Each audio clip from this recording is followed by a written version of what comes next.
What's up, guys? Welcome back to Face with Terrence Weaver. I'm Terrence.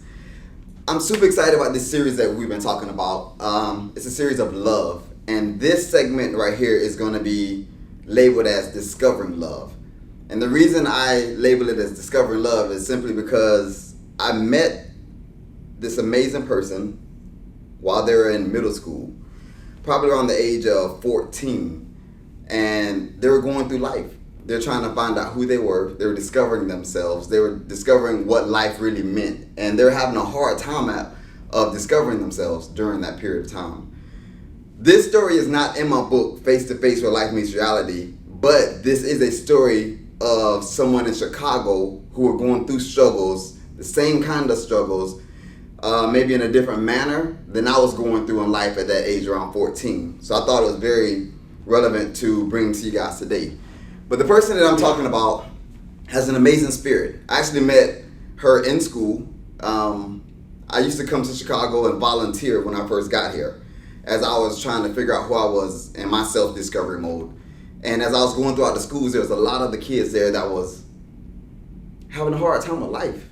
And I realized then that, and this is just my own assumption, that the counselor in the school has to be more than just a counselor that just sits there and talks to the kids from time to time. You have to actually get to know their struggle. You have to get to know their story. You have to know where they came from and where they're going. And a lot of the stuff that they don't want to get involved in, I know.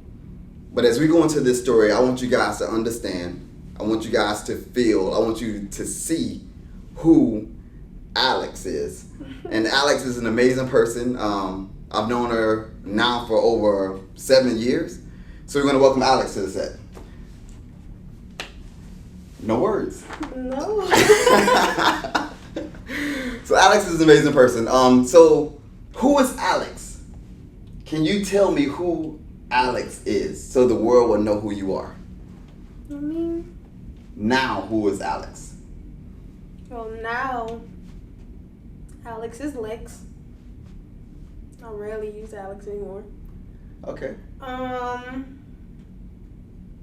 Alex is extremely understanding and less angry. Less angry. Less hurt, less confused. She's matured. Okay. Definitely. So Alex at the time was 14 when I met her. And you're how old now? 21. 21. So 7 years has passed. But I want the world to understand who you were when I met you. So in doing that, when I first got to Chicago, one of my friends recommended that I do a writing contest. And I decided to do a writing contest so I can get to know them on a deeper level to understand who they are. Because I was in the process of writing this book, Face to Face Where Life Meets Reality. So they allowed me to come into the schools and to read chapters from this book so that I could help mentor the kids, I would say. Because I was working for the bishop, and the bishop just put me in the schools all day long. So I was walking around, and I probably saw you a million times, didn't even know who you were in the beginning. And then the writing contest came about. And I approached one of the teachers there, and I said, hey, can I do a writing contest? We give about $400 to the winner of this writing contest, and we'll get to know who they are. And she came back, and she was like, hey, we can do the writing contest, but instead of giving the money to the winner, how about we put it towards the graduation that you guys had going on? So that's what we ended up doing. So it was mind-blowing, y'all. Like, I had no idea what I was getting myself into. It was the ideal, again, a friend brought to me, and I'm like, hey, I'll do it. But when I tell you that these kids opened up, 14-year-olds, they really, really opened up. Like, letters on top of letters, and I ended up doing it for 2 years. And how I propositioned them was, I just said, hey, tell me your story. Whatever your story is, good, bad, happy, or whatever. And I took Alex's story out, and Alex ended up winning that year. Yeah. Her story is moving. So what I'm going to do is I'm going to ask Alex, could she read a portion of her story at the age of 14, of her reading her story, whatever it was. And We're going to come back to some more readings here in a second. So if you could, Alex, just let them know who you were then and your thought process.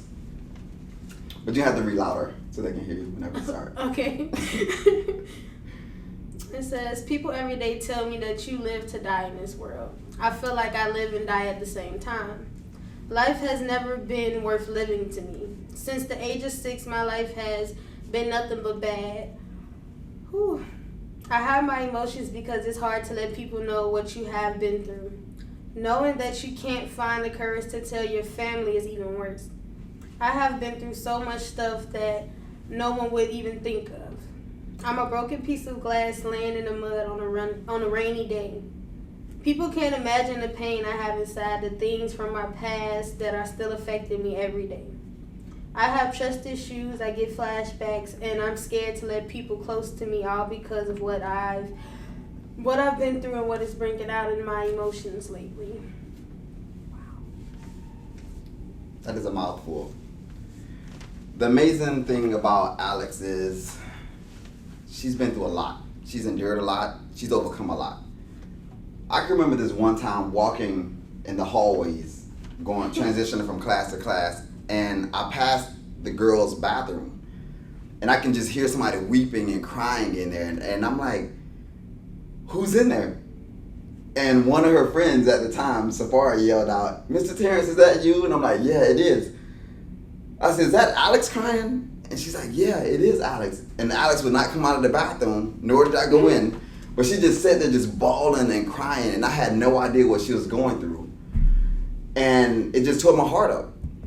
And as a parent now, I wonder, my son is 3, and I think I know my son because I'm going to spend more and more time with him. Right now I have an idea of certain things that he would do. I mean, you know him now. I know him now, yeah. But as I get older, in my mind, my bond is going to grow, and he's going to be my best friend. He's going to tell me everything. But the truth is, as a parent, as a teenager, as a young adult, there's so many things that we don't know about our kids and about our parents and about life. And we're discovering it. We're discovering love. We're discovering what all of these elements are, parts of this is going to be. Mm-hmm. So can you tell me about that little girl? Why is that her perception of life? I mean, at that time, I felt like I had nowhere to go. I felt like I had no help, no outlet.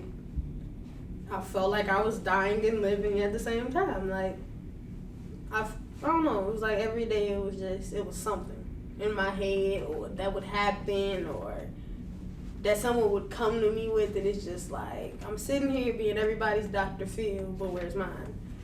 So, I don't know. It was like, get up every day and be like, okay, I'm going to keep moving, acting like I'm all right, but I know in my head, when I get in my room, it's over. I'm finna cry, I'm finna be by myself. It got to the point where, like, I had friends and associates, but nobody knew me. Like, you know what I open you to see, you don't know me.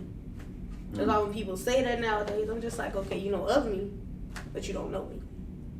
Right. And, I mean, going through what I went through, feeling like I had no help, feeling like... But you're surrounded by people. You're surrounded by loved ones. You had your mom. You have brothers and sisters. How many brothers and sisters do you have? From my mom, 6.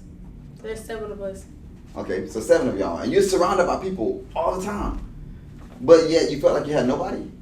I mean, yeah. I mean, emotionally, like, I've always, even though I'm in the middle of everyone and stuff like that, like, I was always the one everyone looked to. It was let me talk to Michelle, let me talk to Kyrell, let me get everybody together, and all this extra stuff. And it was just, when it comes to me talking to myself, it's like, I can't put my pain on you when you already going through it. I'm trying to help you.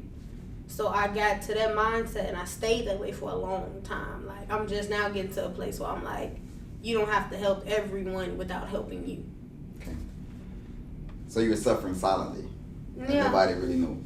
Definitely by choice too. Like, just once you get to that mindset of my life is gonna be a living hell forever, like, you're really there. So you just do what you have to do to, like, make it look like you're surviving and all this other stuff. Like, I don't know. I totally get it. Turn into a robot. And even at 14, me going through it, my brother was killed at 14. Mm-hmm. And that's when my journey, kind of started, and the hurt and the pain. But one thing I noticed, guys, was this writing project brought them together.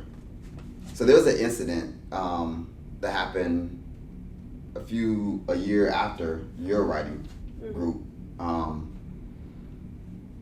where one of the papers got out. And the reason why they decided to do this is simply because I wanted to explore, get to know them. But not only that, I wanted to see what it was like for inner city kids and what you're going through, that struggle. Everybody kept saying, here in Chicago, the kids are bad. And I'm like, they're not bad. You just got bad circumstances. Yeah, bad circumstances. And the weight that's on your shoulder as a kid is mind-blowing. And as I went through and I'm started reading these stories over and over and over, trying to figure out who won every year, also realized that the little girl that was crying in the bathroom at 14 was being consoled by somebody else that was going through something, and you guys were connected on a level of hurt. Yeah. And that blew my mind. And their whole class of 8th graders at that time were crying. There were times where it was like 3, 4, 5 of y'all just crying in the classroom, and I'm like, I don't know what to do. If I'm hurting y'all more or bringing y'all closer together. Yeah, but I mean, you gotta think about it. Like, for us, it was when you used to feeling like you're alone, you can't open up. You're just like, okay, I'm stuck. So when you're in school and you're feeling like that, it's like, you just gotta hold it together. Like, I do it until I'm done. But then when it did become open, and the people who, like, we were already friends, associates, and stuff like that before, but it's like... For years, right? Yeah, but it's like sitting there and being like, okay, there's actually more than just school that we can relate to. It's just like, I'm here for you, here for me. Like, we know each other's secrets and nobody else is going to know. Yeah. Like, we just so happen to trust you, and I don't know. So why did y'all guys trust me? I don't know. Like, okay, for me, I trusted you before the whole writing contest and everything. It was just, when you came off genuine from the start. Transparency, like, okay. It wasn't one of those, oh, I'm just here for a second. It wasn't one of those, oh, I'm just here to judge y'all. Like, you came in authentic. You weren't trying to portray nothing or anything like that. So for me, I'm like, okay, he ain't faith lodging. Let's see. And I open up depending on how a person opens up to me. So when you decided to open up and you were talking and stuff like that, and I'm just like, dang, okay. And from then, I don't know. I've always felt comfortable talking to you. And the amazing thing is, the principal would allow me to go from classroom to classroom and just talk to these groups of kids. And I would just tell them my life story, the things I've been through, teach them stuff out of the book. Not necessarily the faith aspect of it, but the lessons, the life lessons, as I discovered and was on my road and my journey to discovering what love was. Tornado warden. So as I was going through trying to figure out what love was, and then I realized that throughout all of this, they were grieving, they were hurting, they were being beat, some had been raped in their earlier years, some lost their brothers, their mothers to gun violence, some were going home to drug-infested houses. Like, I was not expecting to read these type of stories. And to touch on what I was talking about earlier, there was this one year where there's a bunch of kids crying, and the teacher came and took the note. And the kid ended up having DCFS called on him and all of this stuff. But as I got ready to read these stories, I realized it was deeper than that. I realized that a lot of the kids are afraid to even go to DCFS. If I'm saying that correctly, because they feel like their lives will be worse by getting caught up in the system than it would be to leave the scenarios that they're in. I mean, if you want to be honest, me knowing people who have been in the system, it's true. Like, once you get taken from your service, you think, okay, somebody finna help me. You in a situation 10 times worse than that. But once you in that situation, who else you gonna call? It's either you run away and figure it out on your own or be stuck. So when you know those type of stories and you know those type of people, like, you gotta think about it, like, what's my options? On top of that, you know, people with siblings, people with oh, I have a life here. What happens if, you know, I reach out for that type of help? But it's also, you know, like, when you're that young in your head, it's like, no one's going to understand. No one's going to be like, oh, I get it. And even if they are like, I get it, it's not because they do. It's because, oh, I just want you to keep talking. Right. And in their mind, from the outside looking in, they're mandated by the state. They have to report it. But by reporting it, they're putting you in a worse scenario. But they feel like they're helping you. Exactly. But the truth is, you look at them as though they're the enemy and they're not going to help you. They're just going to make the situation worse. So you shut down and you don't even talk to them at all. Right, but, well, for me, I'm just a private person. Like, I've always, like, it's on my leg now, too. Like, I've always said everything happens for a reason. Yeah. Everything. Like, if I'm going through something, it's for something else. Like, and I've always told myself that I kept myself on the straight and narrow with that. That's the only way I could move and, you know, I guess keep living even though I didn't want to. Right. Because I'm not finna sit and act like every time I would tell myself that I'd be okay. Like, it just wouldn't be true. Well, I'm glad that you're able to get through a lot of the things that you overcame. But I have another piece I wanted you to read. I had her write, since she was the winner, I had her write from different aspects. Things from her life to what she wanted to happen along, even in the gang life. I wanted to understand the gang aspect of it. But if we're coming in as a solution to the problem that we see, we have to truly understand and do the research on them. I mean, if the kids here are the ones that was being shot or doing the shooting, and I can't even imagine, I was talking to her previously before we even got on here, asking Alex how many people from the age of 14 to 21 does she know that has died. Me personally, from the age of 14 to 21, it was my mom, my brother, and maybe 2 people in car accidents, so maybe 4. And what was your number? Like 15 plus. 15 plus. I can't even imagine. 15 plus. And that's just normal in the city. You know, like, I'm just not saying every kid or everybody, but of those 15 plus, how many may have been due to violence, would you say? Like 8. Okay. So I'm going to ask Alex to read this one part for me here, in this one. What is the title of this section you're reading? It starts young. It starts young? Okay. Living is not the best thing for me. Being in this world is a living hell if you ask me. Well, being me is the bad part about living in this world. I've seen and heard so many people's stories, but out of all of them, I know and have heard mine is the worst. I've been through so much stuff and I'm only 14 years old. Since the age of 2, my life has become harder and worse as I keep going. People see me and think I have had the most amazing life, or they judge me in ways of no return. Some think they know my story when they only know my name. My family doesn't even know my story. I know that's hard to believe because you don't know my story. The corners I've turned, the walls I've ran into, the things I've seen, and the things I've been through are unbelievable because I don't show my weaknesses, but only that I'm strong through all odds. The only way anyone can understand me is to learn my story. And this is a 14-year-old. Yeah. This is a 14-year-old. Well, I've always been a strong writer. That was the outlet at the time. And I'm going to add this piece in also. What is the title to this one? A Life Not Worth Living. And can you read that designated section there? I've almost been raped 2 times by different people. My ex-boyfriend tried to rape me once before, then came back and tried to do it again 2 more times, not even that long ago. I have people who are after me and trying to kill me because of other people's mistakes. Okay. So here we are, a 14-year-old writing in a writing contest. And you guys all of them displayed this type of trust, this type of heartfelt things that's going on. And I did have the parents all sign a letter indicating that it was okay for them to write, but I'm not even sure that any of the parents read the stuff that their kids were giving me. Yeah, my mama definitely did not get to touch, not nothing. I'm sorry. So no. She just signed the paper? You just gave it to her so you're doing a writing contest? But I mean, she trusts me though. Like, she know if I'm going to write, I'm going to write. Yeah. You know, what I feel needs to be known and everything else, so.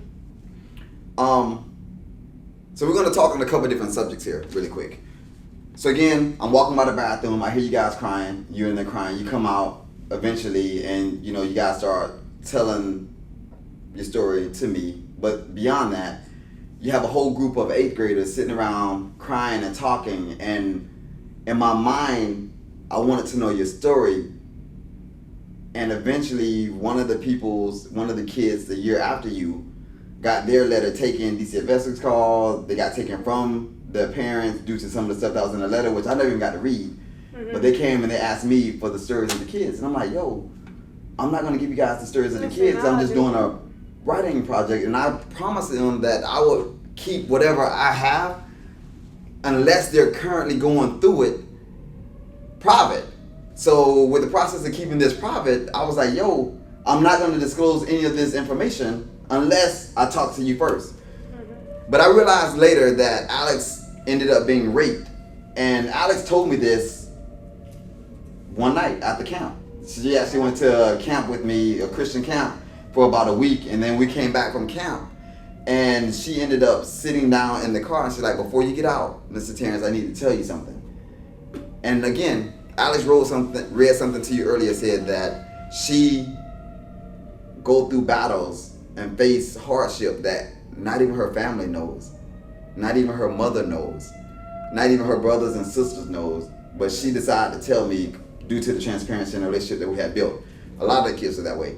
But can you tell me about the first time in the car or you just getting out about your scenario? What happened? And I do apologize, you guys. I know that there's a siren going on. There's a tornado here in Chicago. The rain is coming. So we're just going to try to push through. Things happen. This is what happens. But can you tell me about that moment? At the time, I know I want to tell someone. Okay. But I didn't know who. Because I've always been the type, like, I don't want the pity. I don't want you to, oh my gosh, you're so, like, that's not going to take my pain away. It's not going to change what happened. So don't do that to me. Like, don't cripple me. So I had to find someone I knew would just listen. And you've always been that person for me. Especially, like, in a protective way as well. Because, I don't know, when it comes to, like, the father figure, like, I had one, but at the time I wasn't that close to him. So it was like, I'm like, okay, got Terrence. He ain't gonna tell nobody. He ain't gonna question it again. Just tell him. And I don't know. And the question, the words fly. And the question that came from my mouth is, when did this happen? Where is he at? Should we call the police? Matter of fact, let's go tell your mom. And she's like, no, we're not gonna tell my mom. Did you ever tell your mom? The time I told you about wasn't the first time. Okay. So, the fact that it wasn't the first time, and me seeing how my mom react the first time, me letting her know, and I only did it because I was just like, what if I got something, or what if something's wrong down there? I was just like, I gotta go to the doctor. But I knew I didn't want the doctors to know, because I don't do the whole police reliving it multiple times. I just didn't want all that. In the hospital? Yeah, like you have to go through the process of a rape kit. You have to get all these questions. Like, it just, it was too much for me because it ain't like they can take it back or reverse what happened. So it's like you're reliving the scenario each time you tell it? Yeah. So, like, for me, when I told my mom or whatever, I didn't tell her because, oh, Ma, I just really want you to know. I told her because, Ma, I need to go to the doctor because I'm scared. But when I told her, like, she just, you know how a person kind of blank out from the world? That's what happened. Like, she just stopped for a minute. And she wasn't really, like, over emotional, but she wasn't heartless. She was just stuck. Almost as if it had happened to her and she just didn't know what to do or what to tell me. And come to find out, I learned she had been, molested before after I told her this. So you think it took her back to that moment of her going through something and her not being able to protect you? Yeah. Like, cause like when you, like even me now, I think about, when I have children, like how I'm going to be, because I'm not going to be overly strict or whatever, but I am going to be hypersensitive for everything. Like, even now I watch all the people around me. I watch who was around, who acting funny, who was acting this way, not acting differently, because everything I've been through, you learn. People, they deceive you. I guess you can put, like, you'll act one way today, but I know you feel like this tomorrow. Yeah. Love definitely camouflages itself. Sometimes it's hard to recognize. Even loving yourself, because the titles of some of these projects that everybody was writing lets me know that you're confused about love, self-love. Yeah, even you, definitely like, didn't know. The hardest lifestyle to live,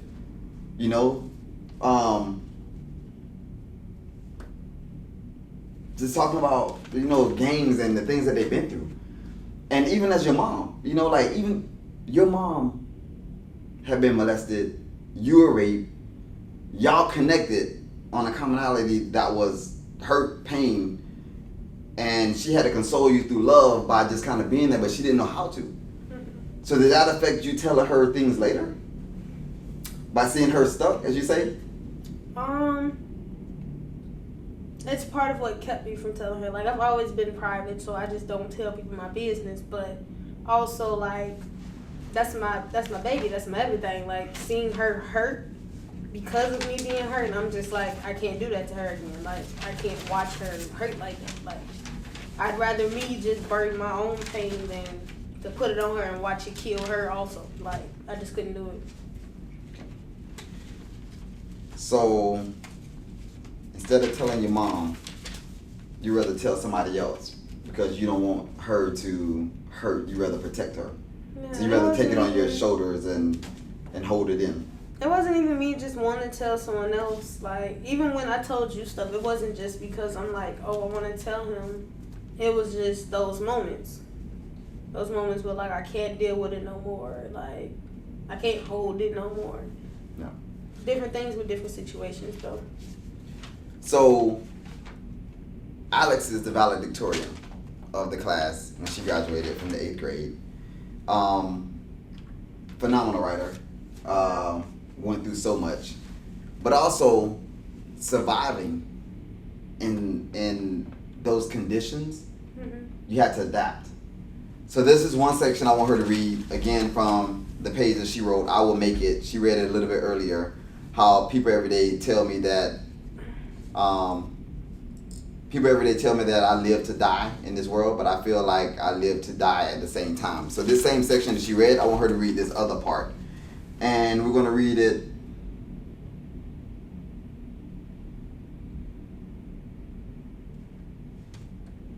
I'm going to let you go as far as you want to with that. You can just read the first line or two and stop if you want to. But I'm going to come back to that story. So you can just read the first two lines if you want to. Again, this is the valedictorian, and it's something that she had to encounter, make a decision. So, I shot my first gun when I was 7 years old. Don't want to say that line, so we're Okay. gonna stop right there. So she shot a gun, her first gun at the age of 7. Can you give me a synopsis around that? Basically, like, I was in a situation where I was with play brothers and stuff like that. I mean, I was always with them. You know, my big brother, all his friends, and even when he wasn't around, I was with them. I was just that close. And had been with them one day. I guess they were beefing with these dudes or something, and obviously they started busting at the car. My brothers started to bust back, but the thing Buses and shooting? Yes. Okay. But thing is, even when they got out, they're like, "Don't get out the car, don't get up." Your brother's telling you don't get out the car Yeah, to lay but down? I'm hard-headed. Okay. So, of course, I'm finna get up because I got to make sure everybody's still on their feet and all this other stuff. So At the age of 7? yeah, I've always been protective, even when I was Okay. little. So when I finally, got up, kind of peeking through the windows or whatever, it's like I see my brother, he looking this way, but he don't see this other dude running up to him. So I'm like, what am I gonna do? I spot the gun. I said, I don't know what I'm doing, but I know I'm supposed to pull the trigger. So I picked it up the best way I could because it was heavy. And I aimed the best way I could and just hoped for the best. Like, I mean, I didn't kill him, obviously. I think I shot him twice, but I didn't kill him or, major arteries or nothing like that. But I stopped him from killing my brother. That's what the goal was. Like, I don't ever want to just take somebody's life, but when it's one of mine, I gotta do what I can to protect them. So, and even though that brother is not alive today, like I had more time with him. How much Because of older that. was he than you? Like 4 or 5 years. So I put him at about 11 or 12. They just And the lifestyle. Wow. they thought they could do that, I guess. And it's, well, for them, that specific brother and stuff like that, that was his lifestyle. That's what he was born into. That's who he was around. That's what he grew up with. Like, that's what he was, like, he was trained on that. Like, this is gonna be your life. You gotta hold down this, and this. And at that age, I'm talking about, I would literally watch him take a gun apart, clean it, put it back together, all that. And I'm like, we supposed to be in school. Wow. So after you shot him, what happened? What you mean what happened? They all jumped back in the car, yelled at me, and then we left. Wow. But it's crazy to me how, like, in that moment, I wasn't thinking about, oh, you're finna get in trouble after this. I'm thinking, save his life so we can all go home. But once they got in the car and stuff, like his big brother, he's like 21 at the time.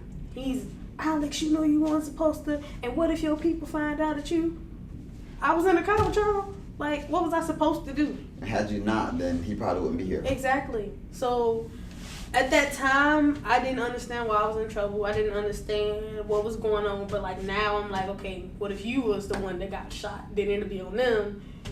So I get it, but at that time, it's like whatever you can do, the fastest you can do to keep your people safe. Like. So you said that brother is no longer alive. Did he? No. Did he? Is it due to violence? Yeah, he few years after or whatever, he got set up by a girl, and yeah, he gone. Okay. Welcome back, guys. We had to take a quick break. So, Alex, one thing I want to talk to you about was this. I remember one time that I was with the bishop and we was at a church and I was speaking and I got an emergency call from you. And when I was able to take a break, I heard and called you back. And you were going through a struggle. And you were saying that you didn't want to live no more. You had suicidal thoughts and you had pills that you wanted to take. Mm-hmm. And now, looking at you here and thinking back then, you were 14. You're going through life, 15, going through life, and all of the weight that was on your shoulders. And this story that we're reading, that you've read to us, is only a glimpse of maybe 10% of what you're going through. Yeah, you know? Because a lot of people wouldn't know that through all of that I was going through and everything else, I was also in and out the hospital constantly. Yeah, you're fighting, you're having health issues and stuff too, right? That you're going through. I do remember that. But the suicidal thoughts, was that the first time you ever had them? No. No? I mean, life was hell even before I, met you, and I don't know, you'd always think of what's my way out. What's the easiest way out, And even though in my head at first it was like, okay, if I can go through school and I can graduate and everything else, I can just leave. So I started putting everything into school. But school wasn't enough. Like, it's still those moments where you just, like, skip this too. Like, So I just school was wanted your to escape. stop. Your escape at times. It was one of them. Okay. One of many, I guess you could say. But, I don't know, you think about ways to get out and everything else. Like, I used to cut myself up until I was like, I think like 16 or whatnot.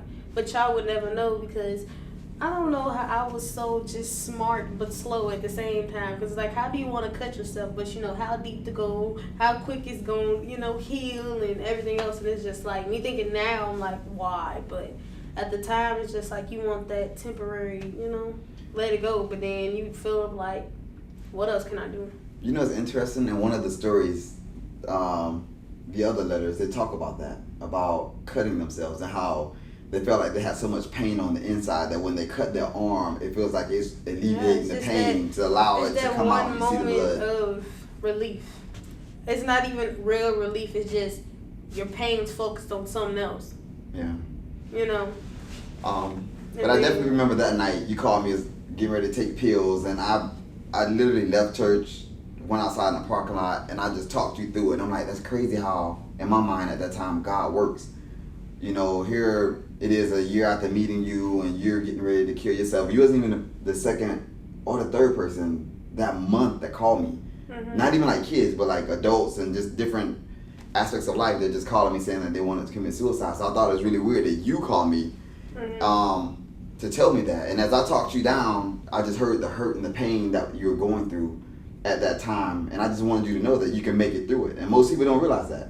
Yeah, it's just, in those moments, you're not thinking about you can live another day. You're not thinking about the fact that if God really, wanted you to be done with life, you would already be gone. Like, you're not thinking about the stuff that I think about now. Like, you're not thinking about, it could get better. You're not thinking about, one day you ain't have to worry about it. It's just, in that moment, you feel like there's nothing I can do. There's nothing I can say. There's nowhere I can go. Like, you're just stuck, and you want a way out. That's it's like amazing. being a crab in a bucket. You like, what can I do to get out? Like, it's just, instead of multiple crabs in a bucket, you by yourself. I commend you now. Nothing. I commend you now because the 21-year-old version of you is so different than the 14-year-old version of you. Yeah, the difference that 7 years will make. And looking back at it, at 14, you didn't think that you'd be this person you are today, right? Yeah, no. At 14, I was in a abusive relationship, which you didn't know about, which you're probably going to beat me about later. But An abusive relationship? remember Jordan? No names. Like, just cut it out. But you remember him. Like, that situation was, and no one knew. And then it was also the PTSD of dealing with everything else and feeling just lost, alone, stuck. Like, just wanted to get out, wanted to move, you just want to try to find the positives, but then when you have none, all you can do is the next right thing, but you don't never know what that is for real. And I think that's what a lot of you guys related to me on, the whole me wanting to commit suicide in the book, and then how I overcame it. And just to think the plus one, and I explained in other videos, but the plus one is every day after that day is a plus. It's plus one more day, and you take it one step at a time. But one thing I realized was this: the 21-year-old version of you realized that the 14-year-old version of you was going through hell. Yeah. And now there's light at the end of the tunnel. There's an amazing relationship you're in now. You went off to school. What school did you go to? College? Talladega. Talladega? Mm-hmm. She's in college now. You're like, the person you become is amazing. And it's like, even with everything that I've been through, it helped me know what I want to do with life, know, where I want to go, who I want to help. Like, all of that stuff that I had to deal with, even my outlets of that stuff, like, it shaped me to become who I am and why I'm like that. Like, I tell people all the time, like, yeah, you're going through it now, but you'll be fine. And it's like, it may come off harsh or whatever just because I'm blunt usually, but, like, you're going to make it through. Like, this is not the end. This ain't, it's over. Like, if it was the end, you'll be dead. Like, yeah. The hindsight is amazing. Being able to survive it, overcome it, and then turn around and look back at it. Yeah, and then it helps me help other people. Because it's like, I have friends and everything. They just come to me. I don't know. People see me as overly, trustworthy, but I don't want to be knowing so much stuff because it's hard to bear sometimes. But it's like, when people come to you and they talking and you just like, if only you knew, But just keeping them on their headset of, I was like this at one point, now look at me. So this is one story I want you to tell me about, Alex. We sat down and we talked about it before we wrap up, and it's dealing with the 95th train. So I remember you telling me that you went to a party, and upon leaving that party, something happened. Could you take us through that scenario? So I was leaving a party with my friend. How old were you then? I was like a freshman, sophomore in high school. One of those two. Okay. Was leaving a party or whatever, and one of my friends, obviously, she lives really close to the party, so I'm walking her home. Then I'm like, I'm gonna go to the train or whatever. I was the furthest. So dropped off and I was still walking and stuff like that, and I was grabbed. You was grabbed? Yeah. More Just like somebody walking by and grabbed you? Like, as in grab body, grab your body parts, like, or just... You know how when you're watching wrestling and somebody like puts someone in a chokehold? It was like that, but I was really small at the time, so it was like we get picked up off my feet and there's nothing I could do because you're bigger than me. So it's like I'm trying to fight, but I'm stuck. And then come to find out that person wasn't alone. So it's like, do I keep fighting until they kill me? Do I stop and let it happen? Like, what do I do? So hold on. So you're walking down the street. You just dropped your friend off. Y'all left a party, and you're alone. Mm-hmm. And somebody ran up on you and grabbed you, or If you want to be honest, I don't even know. were they in a Like- car? Or they in a... I think so because I ended up near a car Okay. in an alley. Okay. But I don't know where the other dudes came from, but it was obvious like they had, they had pre-thought of this. They had put it together like, okay, and I'm honestly thinking they were going to get us, not just me. Because That's it happened girl. too smooth. Like, how Yeah. did y'all automatically know where I was going to be at and all this other stuff, Okay. Like, I feel like maybe they was, scoping us a little bit beforehand. Okay. It just so happened she got away without getting away, which I'm happy about. But also just, like, as it happened and everything else, like, it wasn't the first time, so it was just like, I know what's about to happen, but what can I do to help me? So these guys grabbed you, put you in the chokehold, and pull you next to a car. Yeah, like, I'm inside of an alley, but there's a car right there. Thing is, as it's happening and stuff like that, like, they weren't those dudes that, like, rip your clothes off and all this extra stuff. Like, oddly, it was almost as if, like, they didn't want to do it, but they were doing it. Like, usually it's someone really aggressive and they're just, okay, I'm finna get it done with and leave dead. Like, they didn't rip my clothes off. They just took them off. They held me down to the point where I couldn't get up, even though I was trying to fight to get up. Like, it wasn't like anything I've been through. And I'm sitting there trying to figure out, how do you help yourself? What do you do to get out of it? Like, As they're raping you. yeah, like, it's always those thoughts of how do I survive? Like, can I get up and walk away? And after a while, I stopped fighting it. I'm just like, you're not finna get away and it's already started. If you get them upper hand until they leave, hopefully you live, It's still that thought of, they probably gonna kill me after this, or, I'm not gonna be able to walk. But it's like, I don't know, you gotta hope for life when you're trying to still live. Like, So I've always heard that you scream and you punch and you fight back. Yeah. Is that were you screaming? Were you hollering? Was at first, but were people walking by? Because you're near this section. that's the thing, like, houses, cars. when I was first yelling and stuff like that, at one point there was 2 people that walked past. But in our city, like, that's not your business. Or you think about how easy it would be for you to end up in that position. You'd end up hurt too, trying to help somebody else. So in a lot of those instances, everybody's like, okay, I gotta leave it alone. A Or else 15-year-old I would girl be is getting fucked. raped by multiple guys, and 2 people walk by, and they say, "We don't mind our business." Pretty much. I mean, I personally don't know, because I've always been a protective type. I'm finna go help. Whether we die or she die or I die, somebody gonna figure out a way to, make it work. But after I saw that, I'm just like, I told myself, like, this is not the first time it happened. This is not gonna be where you're dying. Like, I just pep talk myself and I let it happen. Silently in your mind. Yeah. Like,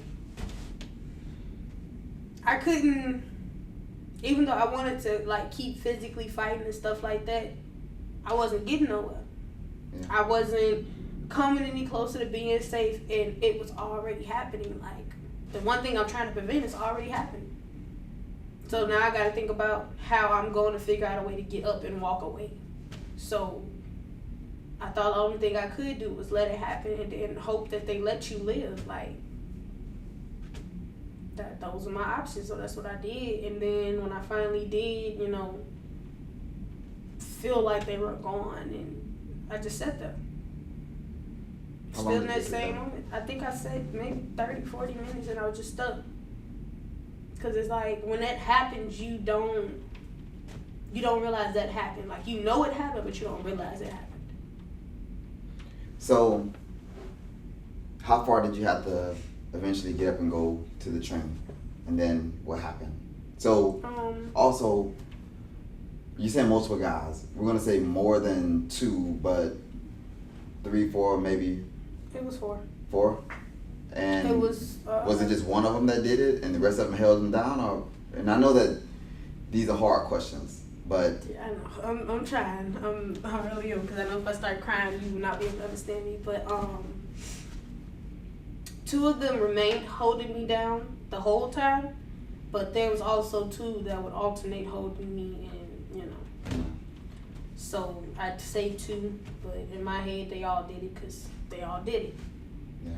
Whether you sitting there watching or you're actually, Right. doing it. So, and then like 2 years after, I saw one of them, and I couldn't breathe. I had a whole anxiety attack outside, and my friends was like, "What's wrong?" And So they it's didn't this. have masks on or nothing like that? No, they were extremely bold. Can still see those faces in my head to this day, but it's like, I don't know if I was, because I could have had the option of calling my brothers and stuff, being like, well, this happened, and getting them killed and everything else, but it's like, that's not finna take away my pain. That's not finna change what happened. So you had never saw these guys before that day, but after then you did see. Yeah, this I one. saw one of them again, and I couldn't take it. So Like, why did I shut down. The viewers may want to know, like I want to know, like why didn't you call the police? For what? Like, I don't mean to come out like that, but it's just like, for what? Like, they can't change Justice. what happened. What justice? I'm Them still is my- haunted in my head. I'm still messed up, and they still alive. They ain't gonna kill me. So it's like, So killing them will be the only thing that give you justice? at that time in my head, yeah. It's like they killed me without killing me. Like, people don't realize what you go through when that happens to you. Mm. And then they don't understand what happens after it's done also. Like, you're reliving it when you don't want to. Especially like me, like I was the one that have the flashbacks and the, oh my gosh, it's happening, and triggers and everything like that. It's like, you don't know what happens to a person after that. I mean, now I wouldn't say that, but at that time in my head, I'm just like, who gonna help me? But also it's a preventative measure, right? Like if you contact the police, then you don't have to worry about you saving somebody else from going through the same thing that you went through. Because I know that a couple years back there was a series of rapes and stuff that happened on 95th. Probably during the time that you was there, guys just roll up and snatch people in vans and do whatever and then drop them out and no excuse at all. Hurt people, but at the same time, like had people call the police and they were arrested, that may stop another little girl from walking to the train or this or that. Or even after you saw them days or months later, like had you just called the police, but then they would have wanted evidence, right? Yeah, and it's also that thought of, when I do tell, who's gonna believe me and who's gonna help me. Oh yeah, they may because you come can back on you always now. open your mouth to a person or whatever, but they may either not want to or not be able to help you, but also like, I've known multiple people who have called the police and everything else, but unless it just happened to you, you still bleeding, dying, going through it, you ain't getting no help. You ain't getting no justice, even if they do take it to court. It's going to get thrown out and some more stuff because you don't have enough. So All you have is your broken heart, your memories, and everything else, and can't nobody go in your head. So it's like...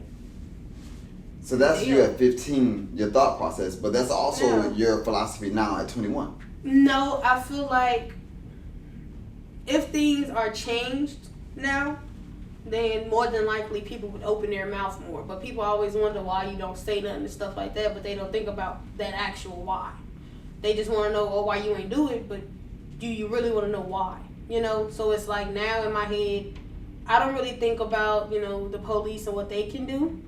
I think about what I can do, like how I could change somebody else's life or prevent it for someone else. Because I have nieces I have nephews, you know, and they just females. So it's like trying to think of different ways that I could change the world, that I could help someone not be in my shoes. Yeah. You know, because we don't really live in a society where help is there, but it's there.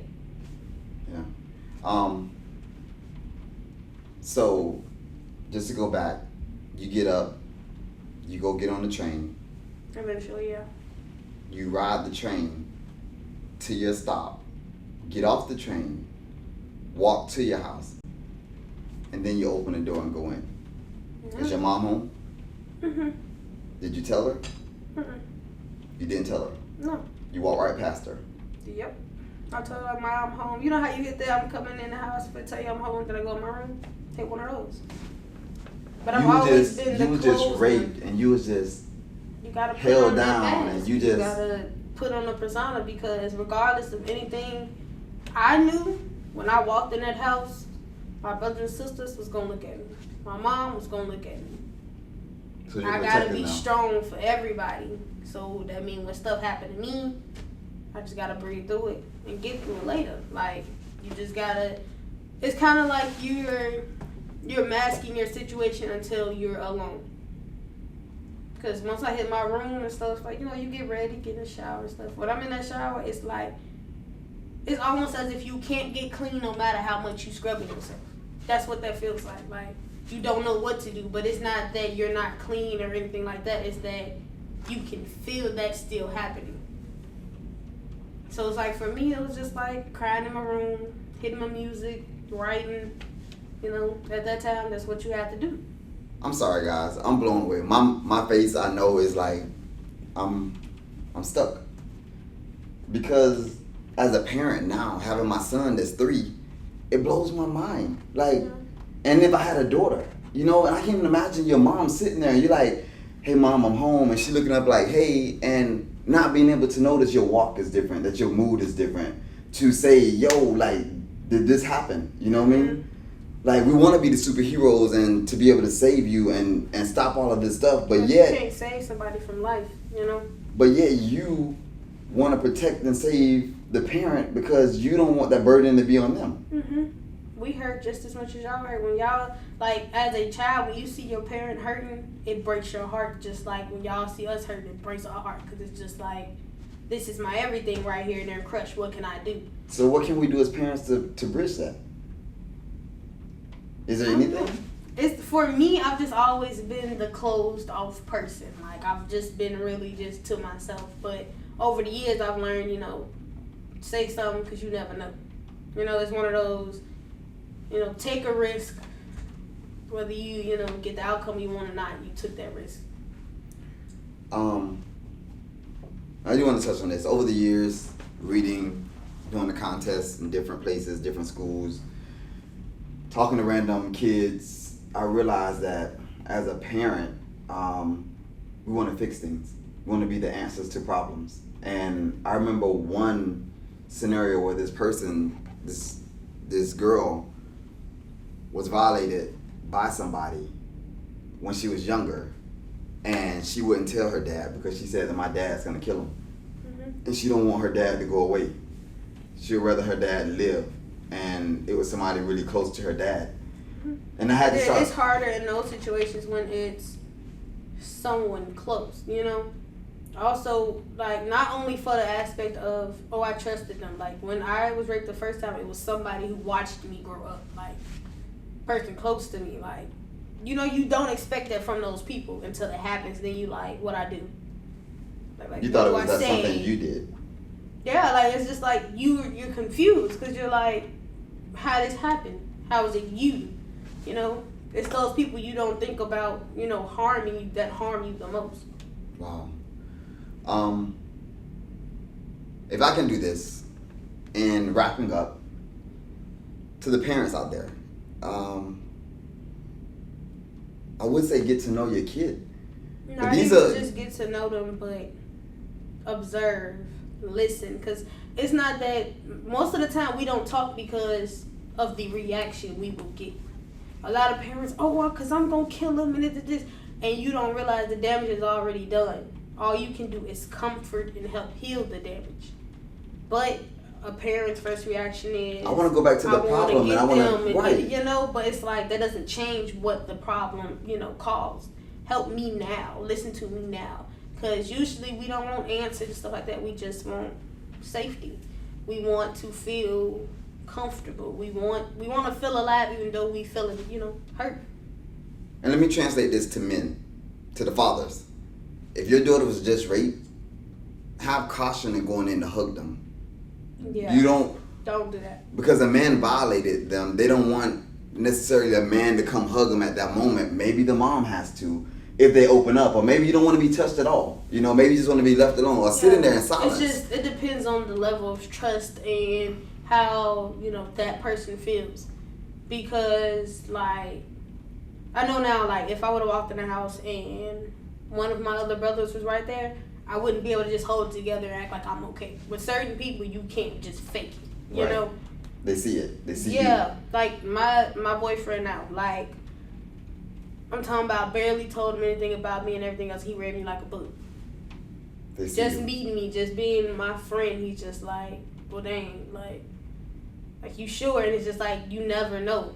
Because, you know, you go around, you read people, you think about people, but you don't think about, maybe you've been through it too and everything else. Like, I know once I get older and stuff like that, and I have kids, like, I'm not going to be one of those, oh, just tell me, but, you know, when you're ready, I'm here. Not just, oh, be open right there and there, because it's hard. Yo, this is where life meets reality. Like, yeah. I knew Alex, but I didn't know Alex. I knew a part of Alex, and that's how we are parents. You know what I allow you to see. Yeah, what you allow me to see. And as parents, our kids won't give us the full version of who you are. And as parents, we don't show our kids who we really are. It's just the human fear of being judged, of not being believed, of being too believed, of, you know, being cradled, and, you know, all that stuff. So in conclusion, what I want to do is this. I want to tell your parents, have a conversation with your kids. I think this is a great conversational piece because we're speaking to the 14-year-old version of you from the pain and stuff through the letters, amongst many letters that kids have written. To the older, young adult version of you that's 21 that has gained wisdom when you look back. Yeah, because a lot of that stuff doesn't bother me now. It's like, yeah, it happened. I remember it happened, but that's why it's so easy for me to sit here and be completely still together and not completely be drowning, because it's like, I'm not dying. I'm not, you know, suffering. Like, yeah, it happened, but I ain't let it kill me. Like, I'm straight. And the thing about it is, I don't know if I would be able to be as strong as you. You know what I mean? I don't know if, as a guy, because guys get raped too, I'm gonna be honest. And by men and women. Been told by many. Yeah. You know? Which is gonna be a conversational piece I'm gonna have here in the next couple of weeks. But many guys have gone through the same thing that women have gone through. But even as a father to my son, or if I was to ever have a daughter, like, I don't know if I could sit down and have that conversational piece of like, hey, what can I do to help? Because I want to fix the problem. In my mind, the problem is going back to what happened and addressing that versus let me walk with you and heal with you on this journey. Like, I want to be the answer to that problem. Yeah, like when something happens to you, it's not that you want to go back and reverse it. I mean, in your head you do, but it's like the pain's there. Yeah. What can you do to help them then? Especially as a parent, just being that safe space is all a person will really need. So parents, I want to say this. Your kids are discovering love. We as parents are discovering love. Jackson is only 3, my son. And at 3, me and him are developing love. We're discovering love together. I'm having to learn him. He has to learn me. And there's so many aspects of him that I don't even know. And the years to come, I can't even imagine who he's gonna be. But if I am the parent of a kid that has done something bad, I'm gonna address it. Because he's hurting somebody. Mm-hmm. If I am the father of a daughter that's done something bad, I'm gonna address it. They need to be held accountable. Mm-hmm. But also, you have to love them. Sometimes tough love, sometimes, close love, sometimes love can be camouflaged. You never know what it looks like or how you're gonna help or what another person's going through. Again, there was a school full of kids that invited me and a stranger and decide to open their lives up to me and talk to me. And I do, earlier we talked about counselors. You know, I take my hat off to the counselors that's in the school, because I think there's a period of time that a counselor only needed to be there to converse with a kid, or conversate with a kid that is dealing with small things in life. Mm-hmm. And It's I the think ones that they just act out in class and just to talk to everything them. else, but they don't surface realize level. the ones that are the most hurt, that's going through the most, are the ones that either are at the top of the class, the bottom of the class, or the quietest in the class. Like, it's not those ones that are sitting and being like, oh, because you like, it's not those. Yeah. You just And gotta my pay thing is, attention. and looking at it, and I could be wrong, I'm just thinking that the counselor is just a counselor. Yeah. It's not a therapist. They're not going to sit there and lay you on the couch and go through the intricate details and have a confidentiality form that they sign saying they're not going to say anything, because Mhm. the first thing they have to do is say something. No. in the that schools. situation. So therefore it makes you guys not want to trust them, because you know that if something is revealed or you say too much, there's a consequence that's going to happen. Mm-hmm. So to the counselors, I want to take my hat off and say thank you for the things that you're doing. But I think a lot of the kids' struggles are deeper, is in the research that I've done in the schools I've been in the inner city, dealing with some areas that are impoverished or gang infested or violence are happening, that the story that they're telling and the things that they're going through isn't even a surface level type thing. It's very deep. Yeah. And in my mind, looking at the 14-year-old girl, my heart was broken. I felt like I couldn't do anything but listen. Even though I had all of the answers to her problems, I wanted to tell her exactly what to do and guide her as though I was her dad or her mom or her parent. But I had to sit back and hold that middle ground, because I didn't want to violate the trust that she had to where she didn't trust me. She couldn't talk to somebody and go commit suicide, because I realized that her life was more valuable. So I sat there and I asked her, what do you want me to do? Do we call the police? Do we talk to your mom? What do you want me to do? And she kind of guided me. But I think that one thing that you reiterated in this is that life is hard, but you knew that you weren't alone, right? You feel alone, and I mean, now I know now, you know, even though like at that time, like I felt alone, I felt hurt, I felt like even though I was surrounded by people, I couldn't get no help. Like, I know, like, if it came down to it and I was really like, hey ma, this done happened, like, yeah, she'll flip first, but it'll be more so like, you know, how can I help you, or how you feeling right now? Like, it's that level of trust with a person. Like, even with the counselors, like, you have to be able to trust someone before you open up to them. Oh. And I can't open up to you if I don't trust you. You know what I'm saying? So Yeah. it's like, you can't expect me to give you my life story and I don't know what you're gonna do with it. Right. So I want to tell you guys before we close here, we have some exciting adventures, collaborating adventures. Eventually we're going to have Alex's mom here, and she's going to tell her story.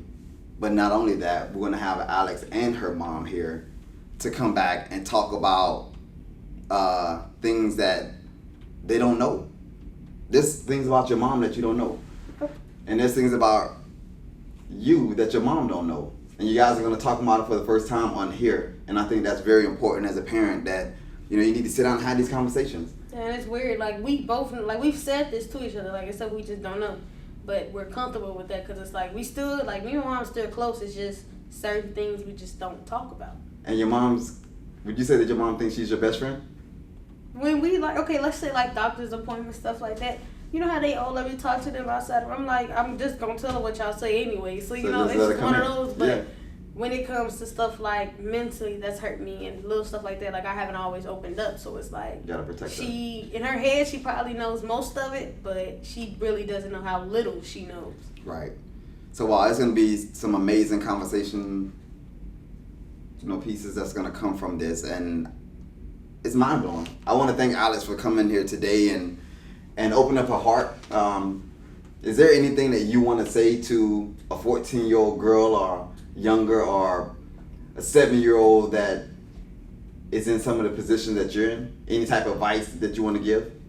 keep breathing, keep moving. Like, it doesn't just stop. It doesn't just keep getting worse. Like, you determine your life. You determine how well it's gonna go, how bad it's gonna be. Like, they told me with all the stuff I went through, I should have been a drug addict and this and that. But it's like, you choose whether or not you're gonna let it kill you or you're gonna use it for your advantage. And you didn't hear it from me. You heard it from the 8th grade valedictorian who's now in college, who's Gonna graduate. about to graduate. What is your degree going to be in? Psychology. Psychology. Look at this. You're hearing it from, as they say, the horse's mouth. You're not hearing it from me. Like, never give up. Like, 14 plus 7 years give you 21, and a lot of hindsight and knowledge that turn into wisdom to where you're turning back now and you're pouring into those that gave to you. But I want to tell you, no matter what, never give up. The struggle will end. The sun always shines after a storm. And we just had a tornado siren going off and it's raining and cloudy, but the sun is going to come out. There will be a sunny day. Like, don't give up. You're not alone, and breathe. Keep breathing. As though Alex said, keep breathing. Literally on my finger. Tatted on the finger. Look at there. Hey, I want to thank you guys for tuning in with Face to Face with Terrence Weaver. I'm excited to see you guys. I love you guys. Have a nice day.